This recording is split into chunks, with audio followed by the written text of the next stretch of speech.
Hey everyone, and welcome back to MMA Alerts.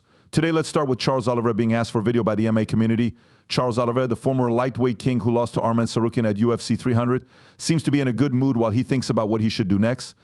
While that was going on, Oliveira recently posted something on TikTok using a filter that showed him pictures of different fights to rank without being able to change the order. There were a lot of different fighters on the list, from Oliveira to PFL star Cedric Doumbé. And after he posted his video to TikTok, people in the MMA community had a range of responses. They were quick to argue about his rankings. The ex-champion wrote in Portuguese in the description, "I'm mad at the filter, but this one was good funny. And what do you think, brother? Do you even watch UFC?" asked one fan. Oliveira placed Sean Strickland as the 10th best boxer in the world, and an account that looks like it belonged to him wrote, "Charles, I have a problem with you now." At least one MMA fan wrote that they don't watch the UFC, they just fight. MMA fans continue to talk about the video on other social media sites where it was shared. One fan wrote, "Dog, you're not better than Aldo. He should be number one," said another fan. "It's not right to put Cedric over Hamza." Another Sean Strickland fan asked, "Why did he treat my boy Strickland that way?" One person in the MMA community wrote, "This gypsy is crazy." There has been no word yet on when Oliveira will be back in the ring. The next thing we'll look at is Colby Covington's plan for the UFC. A fight between Colby Covington and Ian Machado Gary had been hoped for by MMA fans, but the former temporary champ says that chance has now passed. During a recent episode of Submission Radio, Covington said that he wants to fight either Bilal Muhammad or former lightweight champion Charles Oliveira. Oliveira has hinted at a possible move up in weight while ruling out a fight with Muhammad. The kid doesn't get any attention. He doesn't matter. Hey guys, he doesn't have any big wins. He does nothing to help my job. Why would I fight this guy? I beat this guy up. Everyone is going to think, oh, he's a freaking nobody. That sounds good to me. He has said a lot of mean things. I want that racist to lose a fade. He remembers the jerk. He's saying that the only reason I got my title shot was because I'm white. Guys, he's now sitting on his rank. He needs to fight. I believe we should fight. That fight seems like it should come next. Guys, he doesn't deserve to fight for the title. How long did he wait? He didn't play for more than a year. However, based on what we know so far, Belal is likely to have the chance to fight Leon Edwards for the welterweight title this summer in Manchester. This would make Covington the odd man out. That being said, it's not clear what the former temporary champ will be up to in the coming months. Let's now look at the fight between UFC fighter Decline fans and Saint. Lewis and around the world were shocked when Joaquin Buckley called out Conor McGregor after his big win over Nusantan Rozibov at UFC Fight Night. Saint Lewis fans had a range of reactions to the call-out. Buckley told the crowd not to boo during his time on stage. During the press conference after the fight, Dana White shot down any rumors of a fight between the two. Buckley then shared his thoughts during his part of the press conference, saying that he isn't surprised that he won't be fighting McGregor, but he has another opponent in mind. Not going to get that at all, man.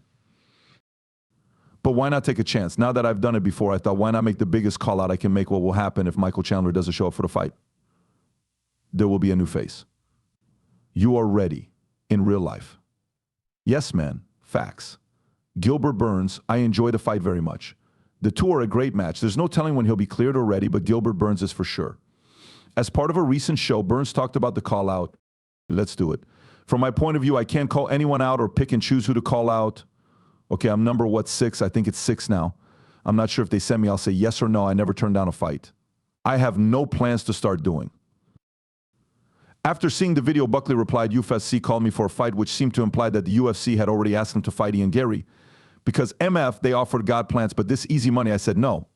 A friend then sent Burns a video in which he said he might have had a skin infection on his lip. See this little thing. Immunity, those crazy herbs that came. How did you get that? I was already turning really hard, but these were given to me at RoboCop's fight with Brito Veras last Saturday night. That thing came out because I was so scared. From what I can tell, the tape was taken after the UFC fight night in February between Manson and Piper.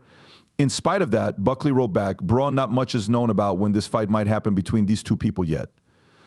Now let's look at news about UFC fights. After this weekend's UFC Fight Night Saint, Louis Card, let's look at what's new in the fight world today. Do Ho Choi, a Korean superboy, is going to fight Bill Algeo on July 20th at UFC Vegas 94. This fight has all the makings of a fight of the night candidate. In this fight, Algeo will be trying to get back on track after losing to Kyle Nelson in March. On the other hand, Choi will be trying to get a win after a close fight with Nelson in February 2023. Choi hadn't fought since his loss to Charles Jourdain in 2019. After that, he had to serve in the military for 2 years before he could fight again. Moving on to the UFC 304 card, which will take place in Manchester on July 27th. Meatball Molly McCann revealed on Instagram that she has signed a contract to fight on the card. She wrote, the contract tonight for 10 weeks, there will be no polpetta. There has been no word yet on who McCann will be up against. She will, however, be trying to build on her submission win over Diana Belvedere in the first round in February, which ended a 2-fight losing streak. Let's now look at promoter Bray Wyatt and Conor McGregor's part in it. Recently, news came out that Conor McGregor, a past champion, had signed a deal that made him a part owner of the Bare Knuckle Fighting Championship. The news caused a huge stir in the combat sports community and made people wonder what McGregor's plans are for after his current deal with the UFC is up. Although the terms were not made public, BKFC head David Feldman talked about the situation on the MMA Hour this week and also said that McGregor would be appearing on the show in the future. I believe it began when he showed up to the first fight, which was between Mike Perry and Luke Rockhold about a year ago, and Eddie Alvarez and Chad Mendez. It was a pretty cool sight to see him there. I think he began to love the sport more and more. After that, we did business with his team for Zero Stout, which later became BKFC's sponsor. We just started talking, and one thing led to another. Now, he's a partner of BKFC, which makes us very happy. I really think this will be a great relationship. Since McGregor has said in the past that he wants to fight in a bare-knuckle fight, the big question is whether or not he will finally compete under BKFC. Feldman said that McGregor still has 2 fights left on his UFC deal. Even though he thinks the Irish star will want to fight for BKFC at that time, he knows that McGregor talks a lot about the UFC and doesn't want to get in the way of the former champ's contract talks. We do want him to fight for us, but I'm not going to get in the way of their deal or understanding right now. If the chance comes up, I will take it 100%. I believe he would enjoy it, but I will let him decide.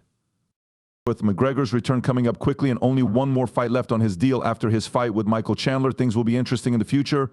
Here's a change of pace. Jose Aldo talks about what comes next after UFC 301. People who watched and people who wrote about MMA were both impressed by Jose Aldo's showing at UFC 301. It didn't look like the former champ had missed a beat, even though he hadn't competed since 2022. At first, it looked like Aldo would be quitting for good after his one final win in Brazil. However, after the fight, he said he wanted to try again for the bantamweight title in 2024. He recently talked about it on the MMA Hour through a translation. He said that since talks between his team and the UFC are still going on, retirement may not be an option. They're already sitting there. It looks like Andre Paterners is already sitting with Sean Shelby and getting things done. I think there's a lot of polls coming in and some things on the table, but right now it's up to D to work with Sean and Dana to plan our future. Yes, Ariel, it's no longer about the money. He's thinking about a lot of things, and it's mostly about what I can do, get, and finish. I think I showed a lot of what I can do in that fight. I proved that I'm an MMA fighter and a full-fledged fighter. Now we're talking about what we can do and what we can show in the future. Aldo's only 2 losses to current bantamweights were to Peter John and Merab Dabashvili. He looks like he will make a big splash at 135, even though he hasn't fought in almost 2 years.